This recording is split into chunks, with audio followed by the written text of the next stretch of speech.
Hello students, today we are going to be discussing Google Classroom and how to submit assignments using it. The first thing that I need you to do is to make sure that you have Google Drive, Google Docs, Google Classroom and Google Meet installed on your iPad. You also need to make sure that you are signed in to your Eastwood student email address in all of the applications that I just mentioned. And let's get started. So once we open Google Classroom, you can see that all the classes that you are part of are listed here. And if you want to access a class, you just click on it and you can see the three main sections at the bottom of the page. They are Stream, Classwork, and People.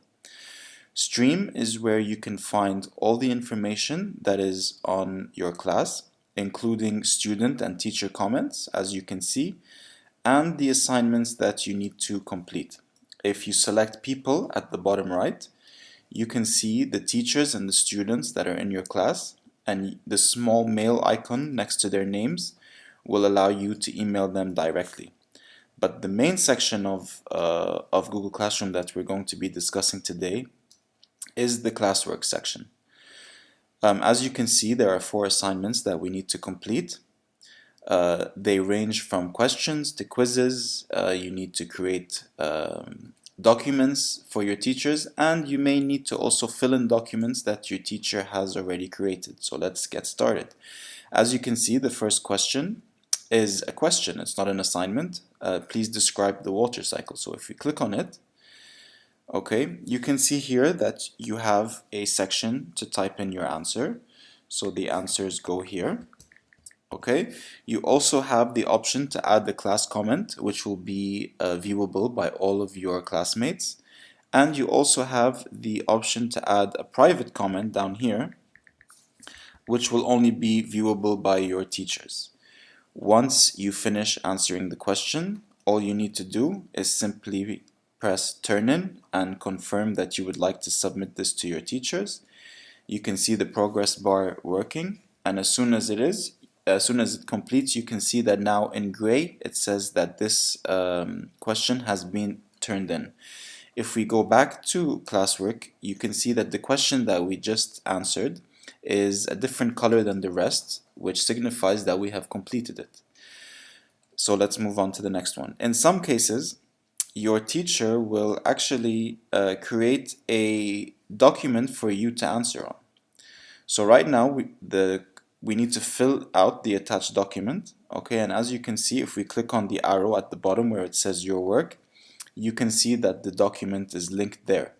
If you click on this document, it will open it up for you, and you can see the questions that your teacher wants you to answer. There is a pen icon up here in the top right, which if you click on it will give you the ability to edit by drawing on the document, but that is not what we need.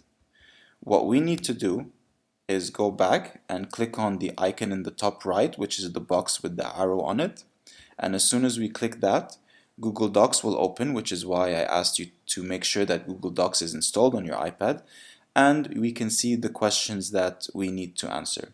On the bottom right hand side, there's a pen icon, and if you click on it, it will give you the option to edit and to add to the document. So you can say answer 1. Of course, don't write answer 1. You need to answer the questions to the best of your abilities. This is just for example. Okay, and if you see up at the top, you can bold, you can italicize, you can underline.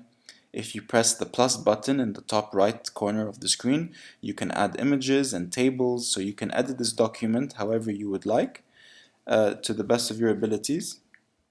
Okay, so once all the questions have been answered, you need to select the check mark in the top left hand side of the screen, and then you can press again the back arrow in the top left hand side of the screen. As you can see, we're still in Google Docs, so we need to go back to Google Classroom. And if we click on the document again to open it, you can see that all the answers have been saved. The good thing about Google Docs is every time you type a letter, the document saves automatically. If you want to edit it again, you can just click the box with the arrow in it in the top right hand side of the screen. But if you're ready to submit it, you can press the small X button and simply select turn in like we did on the previous one. Now you can see that it's turned in, and if we go back to classwork, we can see that 2 out of the 4 have been completed. Okay?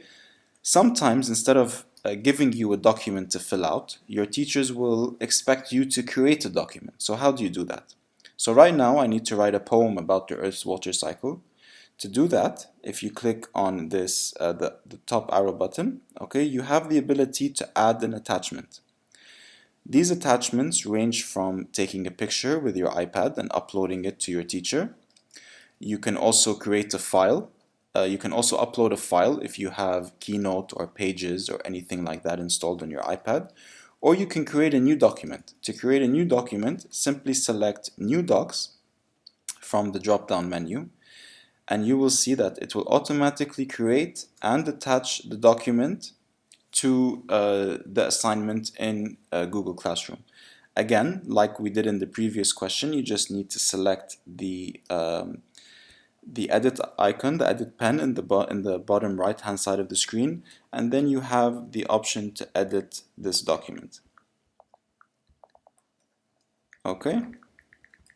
Once you are done answering the question that your teacher has asked you to do, just like we did last time, select the check mark in the top left, the back arrow in the top left, and then go back into Google Classroom.